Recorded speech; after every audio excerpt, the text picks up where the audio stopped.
Bom dia, irmãos. Paz do Senhor. Saudade. Bom estar aqui de novo. Já vamos abrir a passagem que nós vamos refletir nessa manhã. Peço que os irmãos abram, por favor, o livro de Atos, que vem sendo objeto do nosso estudo aí nos últimos domingos. A gente vai ler uma passagem curtinha, uma narrativa, que está em Atos capítulo 3, os primeiros 10 versículos.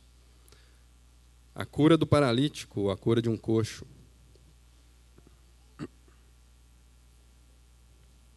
Nós vamos ler os primeiros 10 versos do capítulo 3 de Atos.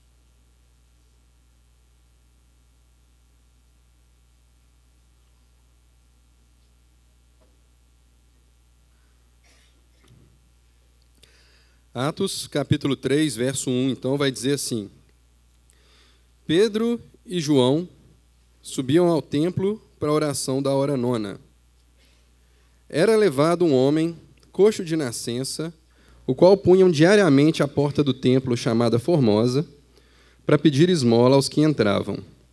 Vendo a ele Pedro e João, que iam entrar no templo, implorava que lhe dessem uma esmola. Pedro, fitando-o juntamente com João, disse: Olha para nós. Ele os olhava atentamente, esperando receber alguma coisa. Pedro, porém, lhe disse: Não possuo nem prata, nem ouro, mas o que tenho, isso te dou. Em nome de Jesus Cristo, o Nazareno, anda. E tomando-o pela mão direita, o levantou. Imediatamente, os seus pés e tornozelos se firmaram. De um salto se pôs em pé, passou a andar e entrou com eles no templo, saltando e louvando a Deus. Viu todo o povo a andar e a louvar a Deus, e reconheceram ser ele o mesmo que esmolava, assentando à porta formosa do templo, e se encheram de admiração e assombro por isso que lhe acontecera. Vamos orar uma vez mais. Senhor nosso Deus, nós estamos diante da Tua palavra e nós confessamos, Deus, que nós não podemos desvendá-la, não podemos entendê-la sem a ajuda do Teu Espírito Santo, porque é a palavra de Deus e nós somos pecadores, Senhor. Então nós declaramos que nós dependemos do Senhor. Nós pedimos a ação poderosa do Teu Espírito Santo naquele que fala e naquele que ouve, Senhor. Fala conosco através da Tua palavra escrita e através dessa pregação. Em nome de Jesus, é a oração da comunidade batizada em Cristo Jesus. Amém. Meus irmãos, deixa eu começar contando um caso. Não é bem um caso, uma notícia. Não sei se os irmãos sabem, eu gosto muito dos Beatles, gosto muito mesmo dessa banda. Alguns sabem, né? E essa semana eu estava lendo uma notícia interessante. Existe uma música dos Beatles que chama In My Life. Não sei quantos aqui conhecem, também é uma música maravilhosa. E essa música sempre teve a sua autoria debatida, né? Porque, não sei se os irmãos sabem, né? Os Beatles sempre tiveram essa questão de, na autoria das músicas deles, eles colocavam lá, ou é de John Lennon ou é de McCartney. Eles colocavam sempre assim, né? Lennon e McCartney. Então ninguém nunca sabia qual dos dois tinha escrito uma música. E essa música especificamente, os dois, né, posteriormente ao fim da banda, em entrevistas que eles deram, os dois reivindicaram a autoria da música. Provavelmente nenhum dos dois lembrava exatamente quem tinha, ou talvez um tivesse feito um pedaço e o outro tivesse feito outro. Mas os dois reivindicaram. Tanto o John Lennon falou que era ele, quanto o Paul tinha falado que era ele que tinha escrito essa música. Então, essa semana, uns matemáticos aí doidões pegaram essa música e submeteram a um algoritmo de inteligência artificial. E esse algoritmo, então, usou um método interessante lá, pegou as músicas que o John Lennon, que sabidamente foram escritas pelo John Lennon, as músicas que sabidamente foram escritas com Paul McCartney, e compararam ali a música In My Life com esse padrão de cada um, porque esse padrão ele aparece, né, quando eles compõem. Analisaram, acho que transição de acordes também, enfim, analisaram alguns fatores. E chegaram à conclusão que foi o John Lennon que escreveu essa música com 99,99% de certeza. Para que eu estou contando isso, além de para falar bem dos Beatles? É para contar para os irmãos que o milagre dessa passagem, ele é algo semelhante. É como se Lucas estivesse querendo mostrar para a gente que, tal como na música In My Life tinha elementos que era a assinatura do John Lennon, né, que era característico daquele autor, aqui nesse milagre a gente vê vários sinais e características de que os apóstolos estão fazendo as obras de Jesus. Então, através da pregação de Pedro, que vai seguir nesse milagre, o milagre em si, que é o nosso objetivo dessa manhã, os leitores dessa passagem devem reconhecer isso, devem reconhecer a assinatura de Jesus presente agora no ministério apostólico. Então, como eu disse, essa passagem é uma narrativa bem curtinha, conhecida inclusive de todos. Quando a gente pega uma passagem que é narrativa, então o que a gente tem que procurar? A gente tem que entender qual é a significância dessa narrativa para o livro como um todo, né, para a obra em questão que a gente está estudando, em primeiro lugar, por que o autor escolheu narrar aquele fato, por que esse fato está narrado neste ponto do livro, e aí, então, depois que você entendeu isso, aí a gente passa para tentar aplicar esse texto para a nossa vida. Então, uma das razões que parece clara que Lucas escolheu contar esse milagre neste momento é essa intenção, na verdade, é toda a intenção do livro de Atos. Se você lembrar, né, isso já foi falado aqui, Atos, na verdade, é uma obra em 2 volumes. Perdão, Lucas escreveu uma obra em 2 volumes e Atos é o 2º volume dessa obra, né? O Evangelho de Lucas, então, seria o 1º volume. E no prefácio a esse volume 2, né, que são os primeiros versos lá do capítulo 1 de Atos, Lucas vai dizer que o volume 1, ele tratou das coisas que Jesus começou a fazer e a ensinar até o dia em que foi assunto aos céus, até o dia da sua ascensão. Ora, se o que Jesus fez até o dia da sua ascensão é o começo das obras de Jesus, então o que está sendo narrado no volume 2, no livro de Atos, é a continuação das obras de Jesus. Mas como se Jesus foi assunto aos céus? Como se Jesus não está mais aqui? Então é como se a gente tivesse feito os discípulos olhando para cima e olhando, espera aí, tem um volume 2, mas Jesus subiu. O que eu faço agora? Então, Atos é essa história do que os discípulos fazem agora. Então, essa é uma das razões que a gente entende que Lucas escolheu registrar esse milagre, que ele mostra, e a gente vai ver isso mais detalhadamente, que o ministério dos apóstolos, a partir do derramamento do Espírito Santo, que foi narrado no capítulo 2, é a continuação do ministério de Jesus. E como nós vamos ver também, não somente o ministério dos apóstolos, mas tudo aquilo que é feito pela igreja do Novo Testamento, a partir do derramamento do Espírito Santo, é, de certa forma, uma continuação do ministério de Jesus. Esse é o nosso foco essa manhã. Uma outra razão possível e muito provável para que Lucas tenha escolhido narrar esse episódio neste ponto, é que esse episódio narra também marca o início da perseguição da igreja. A gente não vai ver essa parte hoje, mas se você continuar lendo sua Bíblia a partir dos versos seguintes aos que a gente leu, você vai ver uma narração de como Pedro então faz um discurso e a repercussão desse milagre, desse discurso de Pedro, sendo a perseguição da igreja. Então, Pedro e João vão ser chamados pelas autoridades, vão ser repreendidos, e a partir daí, a partir do capítulo 4, a gente vai ver uma oposição cada vez mais intensa à igreja de Deus. Então, seriam esses 2 propósitos, provavelmente, que levaram Lucas a registrar.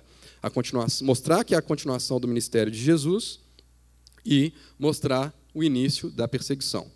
Nós vamos falar desse primeiro ponto, então, dessa questão da continuação do ministério de Jesus. Como nós temos hábito, antes de entrar nessa aplicação, a gente vai dar uma olhada um pouco mais detalhada na passagem. Não tem muitos detalhes que chamam a nossa atenção, mas os que tem são importantes serem pontuados. O primeiro deles é o seguinte, é que essa narrativa ela tem uma ligação com os versos imediatamente anteriores. Se você ler lá no verso 43 do capítulo 2, vai dizer o seguinte: em cada alma havia temor, e muitos prodígios e sinais eram feitos por intermédios dos apóstolos. Ou seja, no retrato da igreja primitiva, pintado ali no final do capítulo 2, já está mencionado que os apóstolos performavam, faziam sinais e prodígios. Então, Lucas seleciona um para narrar no capítulo 3. Mas o capítulo 3 começa sem muito contexto em termos de datas. Assim, não nos é dito quantos dias depois do derramamento do Espírito Santo isso aconteceu. Nos é dito somente a hora.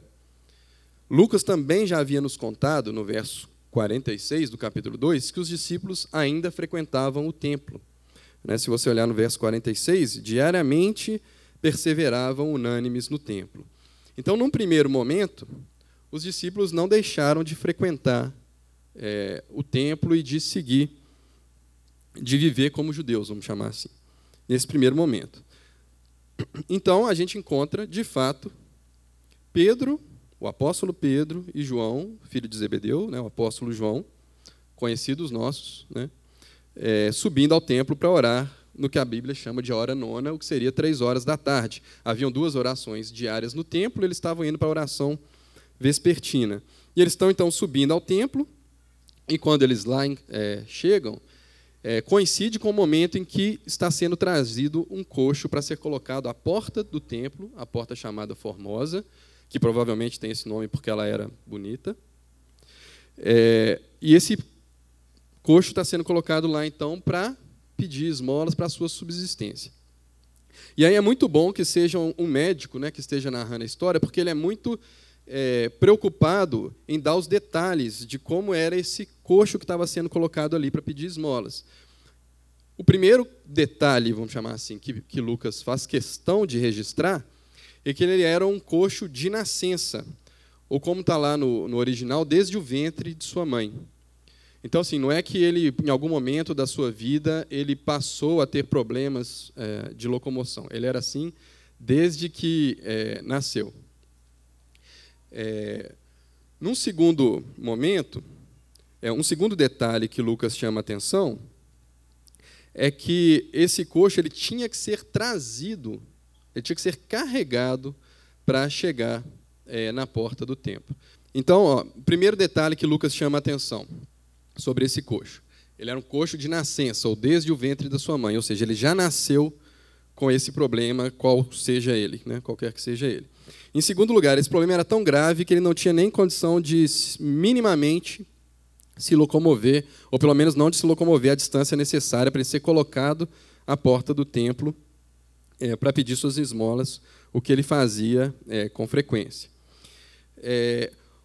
No capítulo 4, a gente não leu aqui, Lucas vai registrar também que esse homem tinha cerca de 40 anos. Ou seja, não era mais um menino, ele não tinha sofrido pouco tempo com essa enfermidade. E Lucas parece registrar esses aspectos meio que para descartar que essa cura que vai ser realizada tenha sido uma cura de um problema psicológico ou psicossomático, ou simplesmente aquele homem tinha os seus membros perfeitos, mas tinha algum bloqueio mental que não deixava ele andar. Lucas faz questão de registrar todos esses pequenos detalhes para dar a dimensão daquilo que vai ser realizado em seguida pelos apóstolos no poder do Espírito Santo e em nome de Jesus. É dito, então, que ele vê a Pedro e João e pede uma esmola, como ele pediria para qualquer passante ali, ou seja, ele não vê em Pedro e João qualquer característica diferente do que um judeu que estava ali para fazer sua oração às 3 horas da tarde. E nos é dito que Pedro pede para que ele olhe, para que esse coxo olhe para eles, né? Isso está lá no verso 4. Pedro, fitando juntamente com João, disse: olhe para nós. Isso sugere, irmãos, que provavelmente a vida desse coxo era tão difícil que talvez ele não tivesse nem a coragem ou nem mais a esperança de olhar para as pessoas para quem ele pedia esmola. Ele talvez estivesse de cabeça baixa ali, simplesmente pedindo, estendendo sua mão e dizendo o seu pedido. Pedro, então, pede para que ele olhe para eles. Por que será que ele pede para que ele olhe para eles? Certamente não era para que ele visse, né, algum poder saindo, para que ele visse Pedro e João brilhando, né, no escuro, ou levitando, ou fazendo qualquer coisa. Ele pede, tanto a gente sabe que é isso, porque é interessante que Pedro, no seu discurso seguinte a esse milagre, ele vai justamente falar assim: gente, por que vocês estão olhando para nós? Como se a gente tivesse feito isso pelo nosso poder. Então, a razão que Pedro pede, mais provável, né, pelo que Pedro pede que esse coxo olhe para eles, é nada mais do que a atenção. Aquele homem precisa ter certeza daquilo que Pedro vai dizer, precisa prestar muita atenção para ele ouvir e entender aquilo que vai ser dito. E o que é dito por Pedro? É uma frase muito conhecida de toda a igreja, ficou marcada na história da igreja. Pedro vai olhar para aquele homem que está pedindo prata e ouro, né, está pedindo dinheiro, e vai dizer: olha, dinheiro, prata e ouro eu não tenho, mas o que eu tenho, eu te dou. Em nome de Jesus Cristo, o Nazareno, anda. Ou talvez, como seja mais exato nessa passagem, levanta-te e anda. Pedro provavelmente está se lembrando dos métodos do seu mestre. Lembra que eu falei sobre as pequenas coisas que marcam a assinatura do ministério de Jesus? Como Lucas está registrando um episódio para demonstrar que no ministério dos apóstolos agora existem as marcas do ministério de Jesus. No volume 1 dessa obra, que é o Evangelho de Lucas, ele tinha registrado uma cura onde o Senhor Jesus tinha falado essas exatas palavras, levanta-te e anda. Isso está registrado na cura daquele paralítico que desce por uma corda. Isso está lá em Lucas capítulo 5, depois se você quiser olhar, a gente não precisa abrir aqui. Lucas capítulo 5, a partir do verso 23. Aquele paralítico que os amigos dele descem ele por uma corda, abrem um buraco no telhado e o descem por uma corda. Jesus fala essas exatas palavras, levanta-te e anda. E tal como Jesus houvera feito também com a filha de Jairo, quando ele a ressuscitou, Pedro toma, então, esse coxo pela mão para ajudá-lo a levantar. Pequenos sinais, irmãos, pequenas marcas que mostram, olha, é Jesus que está em ação aqui. E esse paralítico, esse coxo, então, num salto, se põe de pé. Esse homem de 40 anos, que em 40 anos nunca havia sentido o que significa andar, o que significa ter seus membros inferiores sustentando o peso do seu corpo, que dirá locomovendo o peso do seu corpo, ele se põe de pé. E aí o médico Lucas entra em ação de novo. Ele vai fazer questão de dizer que imediatamente os seus pés, os seus tornozelos se firmaram.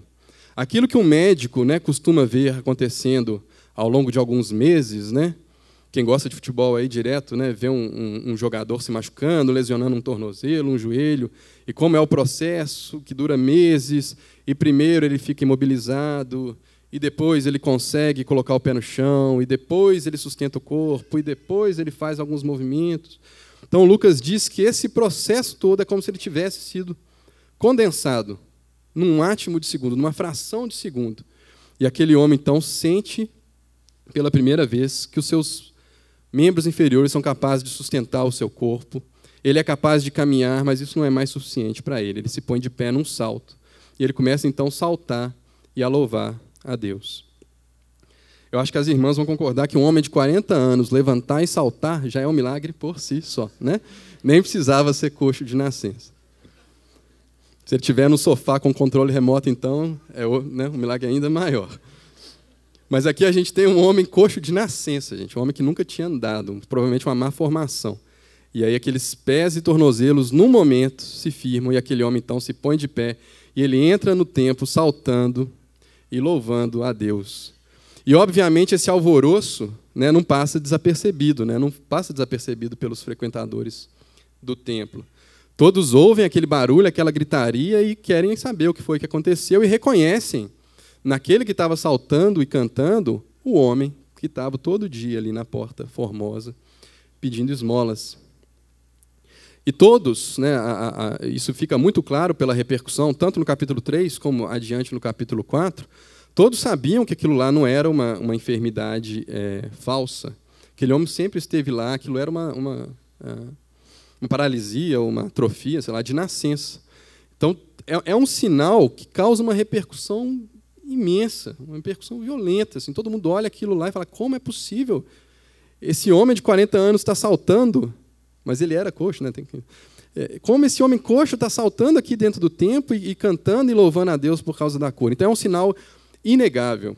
Então, por isso que é importante a gente pontuar esses pequenos detalhes que Lucas vai dando ao longo da narrativa, para a gente ver não somente as assinaturas do ministério de Jesus sendo repetidas aqui, mas Lucas parece ser muito cuidadoso em não deixar que esse sinal seja contestado por qualquer teoria que seja.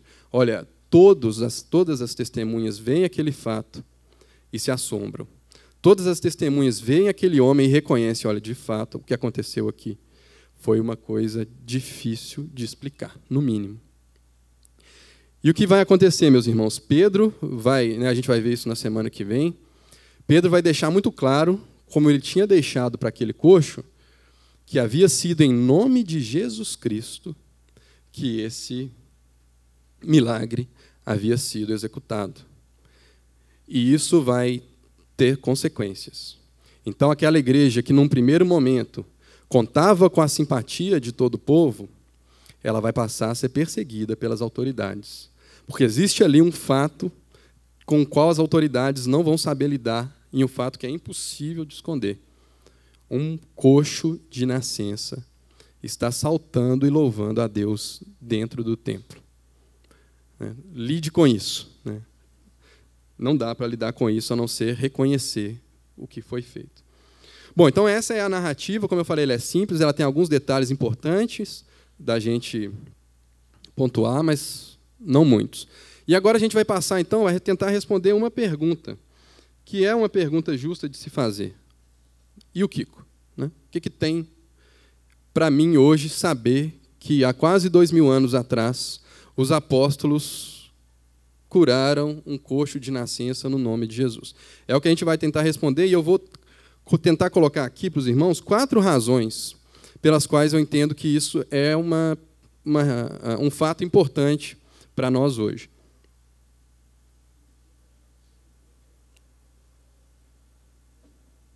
Então, de novo, a pergunta que a gente quer responder é: o que muda para nós saber que logo após o derramamento do Espírito Santo, vários milagres, sinais e prodígios passaram a acompanhar o testemunho dos discípulos? Bom, como eu disse, vão ser 4 razões que eu entendo. A primeira delas é justamente a que eu tenho dado mais ênfase aqui. É que esse sinal, essa cura, ela demonstra aquilo que Lucas parece querer declarar como sendo o propósito do livro. É mostrar que os apóstolos estão, ou os discípulos, estão continuando o ministério de Jesus. Abre sua Bíblia comigo no volume 1 aí, Evangelho de Lucas, capítulo 7, versos 18 até 23.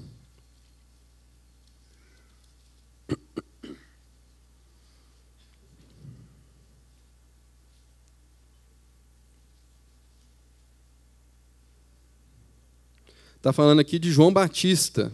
João Batista está preso e enviando seus discípulos para conversarem com Jesus. Veja só, todas essas coisas foram referidas a João pelos seus discípulos. E João, chamando 2 deles, enviou-os ao Senhor para perguntar: És tu aquele que estava para vir, ou havemos de esperar outro? Atenção para a pergunta, porque Jesus vai responder essa pergunta. O que está implícito nessa pergunta de João? Você é o Messias que estava para vir? Você é o Cristo prometido pelas Escrituras? Ou a gente ainda precisa continuar a nossa espera? Veja como Jesus vai responder. Quando os homens chegaram junto dele, disseram: João Batista enviou-nos para te perguntar: és tu aquele que estava para vir, ou esperaremos outro? Naquela mesma hora, curou Jesus muitos de moléstias e flagelos e de espíritos malignos, e deu vista a muitos cegos. Então Jesus lhe respondeu: Ide e anunciai a João o que viste e ouvistes. Os cegos vêm, os coxos andam, grifa aí, né? Os coxos andam, os leprosos são purificados, os surdos ouvem, os mortos são ressuscitados. E aos pobres anuncia-se-lhes o Evangelho. E bem-aventurado é aquele que não achar em mim motivo de tropeço. Bastava um sim, né? És tu aquele que havia de vir? Aí Jesus vai, cura e faz um monte de coisa lá na frente do pessoal e responde para os discípulos de João: olha, vocês viram isso e aquilo outro. Mas vejam 2, nessa lista aí que Jesus responde para o pessoal, está lá, o que os discípulos de João e João deveriam entender dessa resposta de Jesus? Olha, quando você vê os coxos andarem, quando você vê os cegos verem, quando você vê os mortos sendo ressuscitados e o Evangelho sendo pregado, porque existem falsos milagres, né? Os magos da corte de Faraó fizeram falsos milagres. Mas quando você vê esses milagres e o Evangelho sendo pregado, aí você vai saber a sua resposta, ou seja, que Cristo é de fato o Messias. E o que a gente está vendo no capítulo 3 de Atos, meus irmãos? Se não um coxo andando, e o evangelho sendo pregado. No restante do verso 3, do capítulo 3, isso vai ficar ainda mais claro porque vai ter o discurso de Pedro.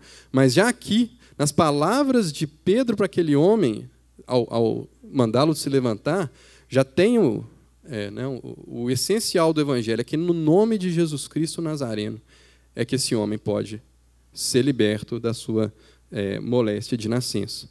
Então, é uma continuação do ministério de Jesus, a assinatura do ministério de Jesus, os coxos andando, o evangelho sendo pregado, está presente ali nesse milagre. Então, essa é a primeira razão pela qual é importante a gente saber que esses milagres estavam sendo feitos pelos apóstolos, porque eles mostravam para a gente que o ministério dos apóstolos era uma continuidade do ministério de Jesus Cristo. Segundo ponto, ou segunda razão, porque os milagres, eles autenticavam os apóstolos como legítimos mensageiros de Jesus. Essa função dos milagres como autenticadores da mensagem dos mensageiros, ela é muito importante. Ela, inclusive, se dá muita ênfase para ela na discussão se milagres existem hoje ou não, algo que a gente vai tocar, pelo menos, rapidamente daqui a pouco. Por quê? Porque estamos aqui, irmãos, diante de uma nova etapa da história redentiva. Jesus havia performado os seus milagres, feito as suas obras, andado entre nós, começando a fazer e ensinar muitas coisas. E agora, outras pessoas estão fazendo essas mesmas obras. Então, essas outras pessoas, muitos poderiam, dentre essas outras pessoas, reclamar esse título, de que, não, o que eu estou fazendo aqui é em nome de Jesus. Mas o que ajudaria, naquele primeiro momento de constituição da igreja ali, o que ajudaria as pessoas a distinguir um milagre verdadeiro de um milagre falso, ou um mensageiro verdadeiro de um mensageiro falso? Seria justamente os milagres. Essa função autenticadora dos milagres, meus irmãos, ela tinha sido ensinada pelo próprio Jesus. Se os irmãos se lembrar, quem está conosco há mais tempo, quando nós estudamos o Evangelho de João, foi muito falado, que os sinais, os milagres que Jesus realizava eram chamados de sinais no Evangelho de João, justamente porque eles apontavam para alguma coisa. E Jesus, mais de uma vez, disse, olha, se vocês não estão crendo pelo que eu estou falando, creiam pelo menos por causa das minhas obras, das obras miraculosas que eu estou fazendo. Então, os milagres teriam essa função de ajudar o evangelho a avançar, de ajudar a mostrar que ali tem um mensageiro autorizado pelo Espírito Santo. Então, isso aconteceu no ministério de Jesus. Os irmãos não precisam abrir, mas escuta comigo que está lá em João, capítulo 4, quando Jesus trava aquele diálogo com a mulher samaritana. E aí, não sei se os irmãos vão se lembrar, ele fala muitas coisas sobre a vida daquela mulher, sobre a questão dela não ter nenhum marido e sobre como ela teve vários homens que haviam passado pela vida dela. Aí veja o que vai dizer lá no verso 39 do capítulo 4 de João. João 4, 39. Muitos samaritanos daquela cidade creram nele em virtude do testemunho da mulher que anunciara, ele me disse tudo o que tenho feito. Ou seja, aquele sinal, aquele milagre de Jesus de mostrar que ele sabia sobre a vida daquela mulher, teve um impacto muito grande ali naquele povoado, lá em Samaria. E em razão daquele milagre e do testemunho daquele milagre, muitos creram em Jesus. E o mesmo acontece, a gente vê esse padrão se repetindo no livro de Atos. Nesse milagre é um, no Pentecostes é outro, mas mais adiante, em capítulos para frente, vai dizer, por exemplo, com respeito a sinais que Filipe fazia. Filipe em si não era um dos apóstolos, era um dos sobre quem os discípulos haviam imposto as suas mãos. Vai dizer assim no capítulo 8 de Atos, preste atenção. As multidões atendiam unânimes às coisas que Filipe dizia, ouvindo-as e vendo os sinais que ele operava. Pois os espíritos imundos de muitos possessos saíam gritando em alta voz, e muitos paralíticos e coxos foram curados, e houve grande alegria naquela cidade. Então, veja o que está sendo narrado aqui. Por causa dos sinais que Filipe operava, as pessoas criam na mensagem que Filipe pregava. E isso vai ser citado de novo por Lucas, por exemplo, em Atos 9, na cura do paralítico Enéas, e na ressurreição de uma menina chamada Tábita, que também está no capítulo 9. Depois, se tiver curiosidade, esses milagres estão lá no capítulo 9, a partir do verso 35. Então, os milagres, eles tinham essa função. Eles tinham a função de autenticar aqueles que os executavam como legítimos mensageiros da mensagem que pregavam. E por que isso é importante para nós? Meus irmãos, nós somos uma igreja apostólica, né? Católica e apostólica só não é romana, mas é católica, no sentido de universal, e apostólica. Toda a nossa fé, tudo isso que a gente está fazendo aqui é baseado na autoridade da mensagem dos apóstolos. O Novo Testamento é reconhecido, né, como palavra de Deus, porque é reconhecida nessas escrituras, né, nelas, a autoridade do Espírito Santo que havia sido chancelada ou autenticada pelos milagres que haviam sido executados naquela época. Então, o fato dos discípulos executarem milagres agora pelo poder do Espírito Santo no nome de Jesus é uma segurança para nós de que, quando nós seguimos as orientações dos apóstolos e daqueles discípulos, né, daqueles que Deus inspirou para registrar as Escrituras, como, por exemplo, Lucas, de que nós estamos seguindo a verdade. Então, os milagres têm essa função muito importante. Então, é importante que a gente saiba que os milagres eram feitos pelos discípulos, pelos apóstolos, no início do seu ministério. Terceiro ponto. Então, nós já falamos sobre... É importante porque mostra a continuidade do ministério de Jesus. É importante porque autenticava os apóstolos como mensageiros autorizados de Jesus, né, e a sua mensagem como verdadeira. E terceiro lugar, porque havia, meus irmãos, uma conexão entre os milagres e a mensagem. Ou seja, os discípulos, eles são autenticados pelos milagres, não só porque são milagres, porque são atos extremamente chamativos, né, ou extremamente visuais. Não é só por isso, né? Não é que o pessoal chegava lá e falava assim: olha, Jesus Cristo é o Senhor, agora escolhe uma carta aqui. Né? Aí o cara lá fazia um truque de carta maravilhoso, o pessoal falava: nó, esse cara realmente é um mensageiro, porque ele sabe fazer uns truques violentos com essa carta. Então não era isso, mas é porque o milagre em si que estava sendo proclamado, que estava sendo executado, ele tinha conexão com a mensagem que estava sendo pregada. Ou seja, eles estão curando, eles estão fazendo uma série de outras coisas. Para a gente ver isso, eu vou pedir para você abrir comigo Mateus, capítulo 12, verso 28. Não vale, né? Tinha que ser de Lucas, né? Não, mas nós vamos ler Mateus também. Mateus, capítulo 12, verso 28.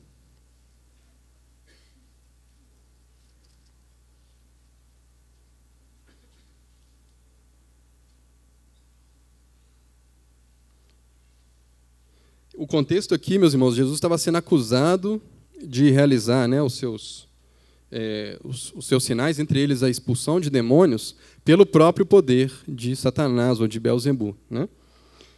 Então, vamos no verso 27, só para a gente pegar um pouquinho de contexto. Mateus capítulo 12, verso 27.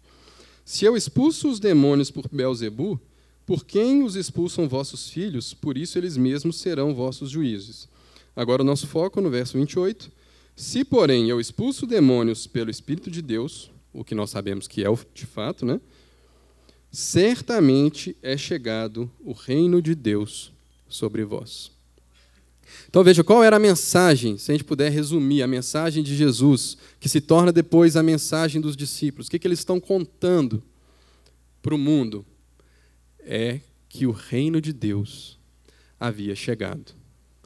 Então, os milagres, de certa forma, eles estão conectados com essa mensagem. Ele tem essa função de mostrar isso. Deixa eu dar um outro exemplo para os irmãos. Os apóstolos, para ser bem exato, não é a primeira vez que eles tinham realizado milagres, né, lá em Atos 3, que foi essa cura do paralítico do coxo. Em Lucas capítulo 10, você não precisa abrir, que é um trecho maior, mas eu vou te contar. Aí depois, se você acreditar em mim, você não olha, mas depois, se quiser, você olha. Lucas capítulo 10 vai contar que Jesus enviou 70 discípulos. Né? Então está ali provavelmente os 12 e mais alguns que os acompanhavam desde o início. E eles vão ser enviados para entrarem nas cidades que depois seriam visitadas por Jesus. Então veja, Lucas capítulo 10 ainda, Jesus nem tinha sido crucificado, nada ainda. Tá? E Jesus dá para esses 70 o poder de curar enfermos e de expulsar demônios. Mais do que o poder, né? Dá essa ordem para eles, pessoal. Ó, vocês vão entrar na cidade, aí vocês vão curar os enfermos, vocês vão expulsar os demônios, e vocês vão anunciar o seguinte, adivinha? É chegado o reino de Deus. Então, os sinais, por que os discípulos tinham que fazer aqueles sinais? Para que eles fossem autenticados como mensageiros legítimos daquela mensagem, mas também porque aquela mensagem tinha uma ligação íntima com o que estava sendo anunciado. E o Antigo Testamento, ele testemunha disso também. Abre comigo aí, por favor, Isaías, capítulo 35. Isaías, capítulo 35, está dizendo de uma nova ordem que seria inaugurada.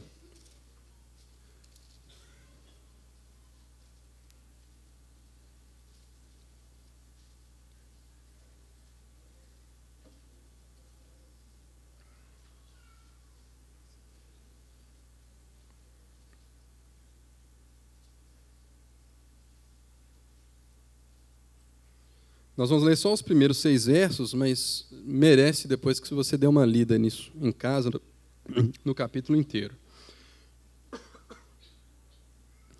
Isaías 35, verso 1. O deserto e a terra se alegrarão, o ermo exultará e florescerá como narciso. Florescerá abundantemente, jubilará de alegria e exultará. Deu-se-lhes a glória do Líbano, o esplendor do Carmelo e de Saron. Eles verão a glória do Senhor, o esplendor do nosso Deus. Fortalecei as mãos frouxas e firmai os joelhos vacilantes.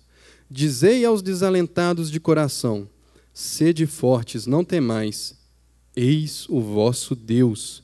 A vingança vem, a retribuição de Deus, Ele vem e vos salvará. Então, quando isso acontecer, se abrirão os olhos dos cegos e se desimpedirão os ouvidos dos surdos. Veja o verso 6, treme comigo aí. Ó. Os coxos saltarão como servos, e a língua dos mudos cantará, pois águas arrebentarão no desertos e ribeiros nos ermos, e assim ele continua. Meus irmãos, os coxos saltarão como servos, quase que, como diz o Igor, né, quase como um hiperlink ali, né? Entre essa passagem e a passagem de Atos 3. Então, para explicar um pouquinho mais o que eu estou querendo dizer, como os milagres têm relação com a passagem, eu vou ler um trechinho do que o Tim Keller, né, que muitos conhecem aqui e gostam, né, pastor teólogo norte-americano, disse no seu livro The Reason for God, eu esqueci o nome dele em português. Os milagres... Oi? A fé na era do ceticismo. Os milagres de Jesus, em particular, vejam isso aqui, importante, nunca foram truques mágicos, projetados apenas para impressionar e coagir, igual eu brinquei lá. Nunca foi assim, ó, Jesus é o Senhor, escolhe uma carta aqui, né? Nunca foi isso. Em vez disso, ele usou de poder milagroso para... Então, assim, de todos os sinais que ele podia ter escolhido fazer, dado que ele era Deus, ele escolheu curar os doentes, alimentar os famintos, ressuscitar os mortos. Por quê? Nós, pessoas modernas, pensamos em milagres como a suspensão da ordem natural. Mas Jesus quis que eles fossem a restauração da ordem natural. Entende? Não era para haver morte, não era para haver fome, não era para haver coxo, não era para haver doença. Então, Jesus, quando performa ali os seus milagres, quando executa ali os seus milagres, e os discípulos agora executando esses milagres, eles estão anunciando que o reino de Deus é chegado, e nesse reino de Deus todas as coisas são feitas novas. Então, o reino de Deus ele irrompe na história. Ainda que não de maneira completa, mas a gente já começa a experimentar algumas coisas que nas escrituras do Antigo Testamento estavam previstas só lá para o fim. A gente está vendo milagres, a gente está vendo os coxos saltando como servos, algo que está reservado ali para quando Isaías falou que seria a felicidade futura e definitiva de Israel e de Sião. Então, os milagres, né, as curas, as ressurreições, eles estabelecem a mensagem que está sendo pregada de que o reino de Deus é chegado.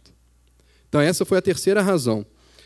A quarta razão pelas quais é importante para nós saber que os discípulos realizavam milagres, tal como esse que a gente leu aqui em Atos capítulo 3, é porque eles abrem a possibilidade de que hajam milagres hoje.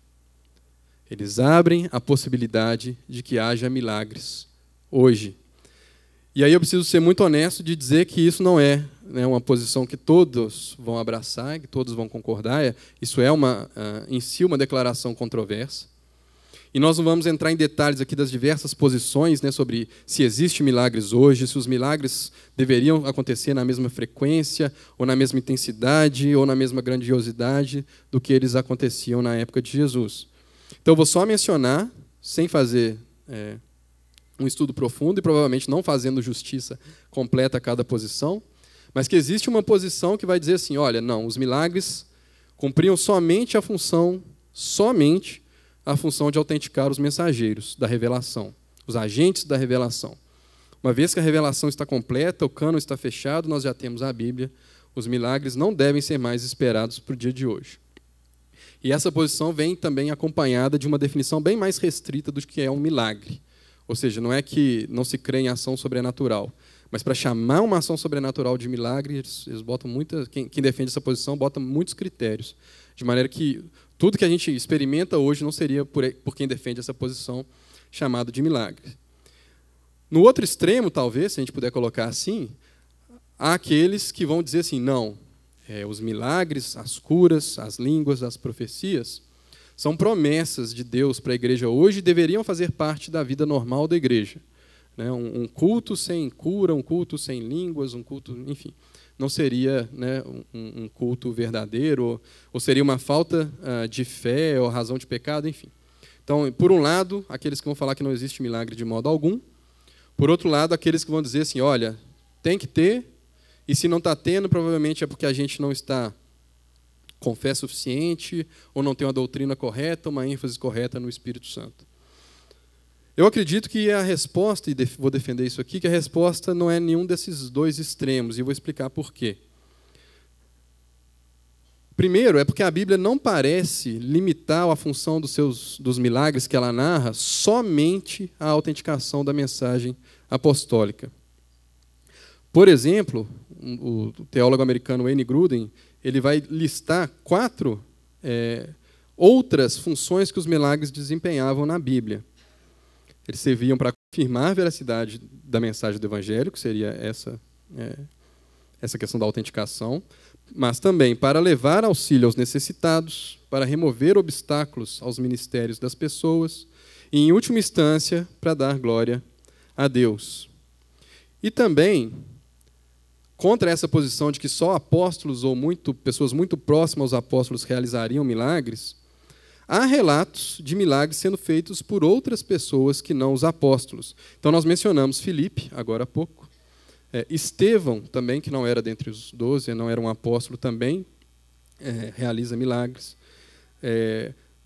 Em Gálatas, Paulo menciona rapidamente que eram feitos muitos milagres entre eles, e era uma igreja que não tinha necessariamente um apóstolo ali tomando conta daquela igreja. E na igreja de Corinto também Paulo menciona que haviam operações de milagres, e ele inclusive lista o dom de operação de milagres como um dom separado do apostolado.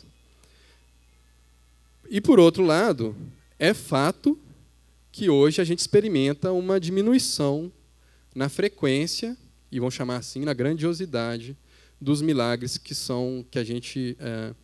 do que a gente chamaria de milagres hoje. Então, parece que tanto um lado que vai insistir que os milagres não acontecem mais pela questão de só serem feitos por apóstolos e pessoas próximas, tanto o lado que diz que os milagres deveriam fazer parte da vida normal da igreja, parece que, em algum ponto ali, eles exageram ou dão alguma interpretação para o texto bíblico que eu entendo não ser a mais adequada. Bom, então essa posição que a gente está defendendo aqui é uma posição onde... como é que a gente descreveria essa posição? É uma posição onde nós estamos abertos para que os milagres aconteçam, ou seja, nós não estamos dizendo, né, que nós estamos colocando limites em Deus. Deus, na sua soberania, no seu poder, Ele pode operar milagres da frequência, da grandiosidade que Ele quiser operar. Mas, por outro lado, nós reconhecemos que eles desempenharam um papel muito mais importante e mais intenso durante os primeiros anos da igreja. Então, nós não vamos ser rápidos em chamar tudo de milagre e também não vamos ser tão restritivos ao ponto de descartar que eles possam acontecer. Então, esse quarto ponto, para nós, é o fato de os discípulos, ou seja, da igreja, alguém no início da igreja do Novo Testamento, ser capaz de, pelo poder do Espírito Santo, no nome de Jesus, realizar um milagre, entendemos que abre, sim, a possibilidade para que milagres aconteçam nos dias de hoje. Então, não haveria nada de errado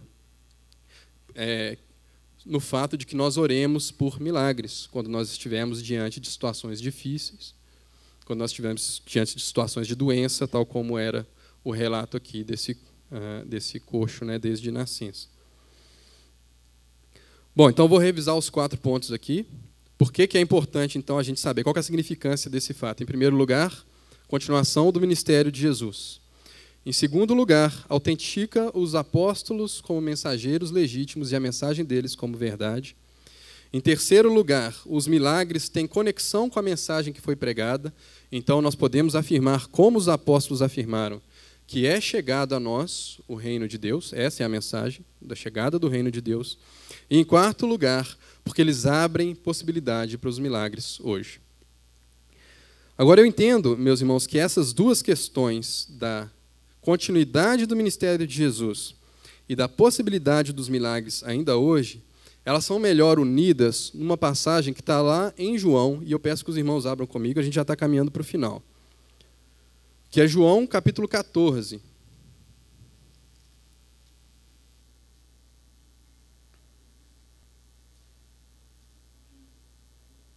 Nós vamos ler os versos 11 e 12.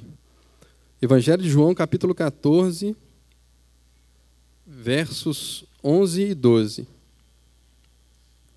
Jesus dizendo aqui, tá? Crede-me que estou no Pai e o Pai em mim. Crede ao menos por causa das mesmas obras. Agora veja o 12. Em verdade vos digo, que aquele que crê em mim fará também as obras que eu faço, e outras maiores fará, porque eu vou para junto do Pai. Veja o que Jesus está falando aqui, parece até difícil de entender, né? Não só parece, não, é mesmo. É difícil de entender. Mas dá para a gente, com esse pano de fundo que a gente construiu, dá para a gente entender o que Jesus quer dizer aqui. Jesus, de fato, gente, primeiro deixar bem claro que quando Jesus fala obras maiores, ele realmente está falando obras maiores, tá? Não está falando de quantidade, né? Porque existiria uma palavra muito mais fácil para ele usar, né? Faria mais obras do que eu. Por que as obras que aqueles que creem em Jesus podem, né, e são, de fato, maiores até do que as obras do Mestre, dado que ele foi para o Pai? É justamente porque ele foi para o Pai. Porque as obras que a igreja executa a partir da ascensão de Jesus Cristo, elas podem ser vistas pelo que elas realmente são. As obras de Jesus, elas ainda não podiam ser completamente compreendidas quando elas foram executadas. Os milagres ainda não tinham, como nós temos hoje, um pano de fundo de uma morte, ressurreição e ascensão para eles serem compreendidos ou para eles ganharem significado completo. Então, as obras que a igreja faz hoje, que são continuação do ministério de Jesus, a continuação daquilo que ele começou a fazer e a ensinar, elas são colocadas contra um pano de fundo, contra uma moldura de uma morte e de uma ressurreição. Então, isso certamente inclui os sinais e prodígios e maravilhas que eram feitas pelos apóstolos. Mas elas incluem também a obra corriqueira da igreja hoje, quando Deus salva pessoas quando Deus muda corações de pedra em corações de carne, quando Deus, através do nome de Jesus e da proclamação da mensagem apostólica, traz para junto da igreja aqueles que antes estavam longe, inclui os gentios, inclui gente como eu e como você que estávamos aleijados da promessa.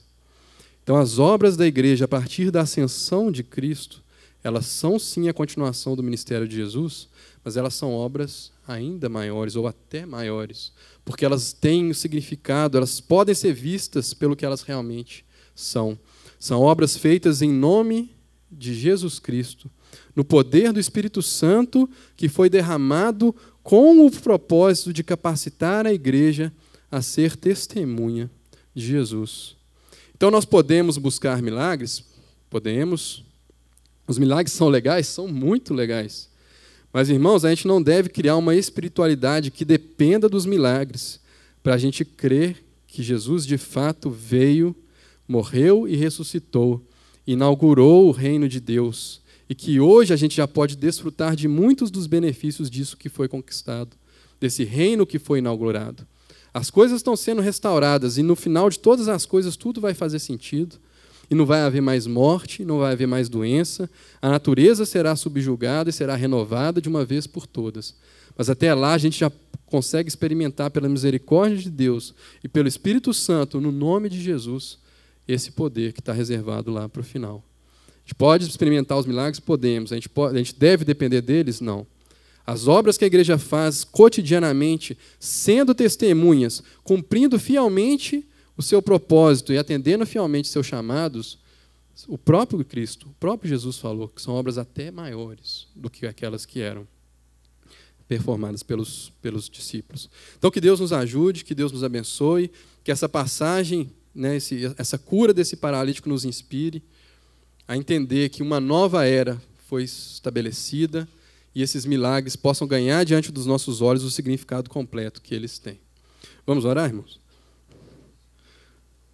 Senhor nosso Deus, nós te agradecemos porque é chegado a nós o teu reino. Nós te agradecemos que o Senhor nos deu inúmeras e incontestáveis provas disso na história, e o Senhor continua a nos dar inúmeras e incontestáveis provas disso a cada dia, Deus, em que nós podemos cumprir o nosso chamamento de ser suas testemunhas até os confins da terra. Ó Deus, nós queremos ver os milagres do Senhor, Deus, em cada conversão, em cada coração duro e de pedra que é removido e que ganha um coração de carne, Deus. Nós queremos ver o teu poder curador, Deus, não somente nos paralíticos andando, Deus, mas também nos corações feridos, nos relacionamentos desfeitos. O teu poder vivificador, Deus, não somente naqueles que estão mortos naturalmente, Deus, mas aqueles que estão com a sua devoção morta, com a sua vontade morta, com o seu ânimo morto. Deus, nós queremos enxergar, Deus, o poder do reino de Deus em cada coisa que o Senhor realiza através da tua igreja, Senhor. Obrigado porque nós somos chamados para uma obra, Deus, muito maior do que nós poderíamos almejar, muito mais importante, muito mais dignificadora do que nós poderíamos almejar, Deus. Nós somos chamados a cumprir o ministério de Jesus Cristo, a continuar aquilo que Ele começou a fazer, ensinar, a ser suas testemunhas. Muito obrigado, Senhor. Nós te damos graças porque nós cremos no teu poder, na realização dos milagres, mas nós cremos no teu poder também no nosso dia a dia, nas coisas corriqueiras do nosso dia a dia, nós vemos a tua ação. O Senhor não está morto, inativo ou indiferente, mas o Senhor está ativo no mundo e nós queremos te louvar por causa disso e te pedir que o Senhor não nos deixe nunca esquecer deste fato. Em nome de Jesus Cristo, é a oração da tua igreja. Amém.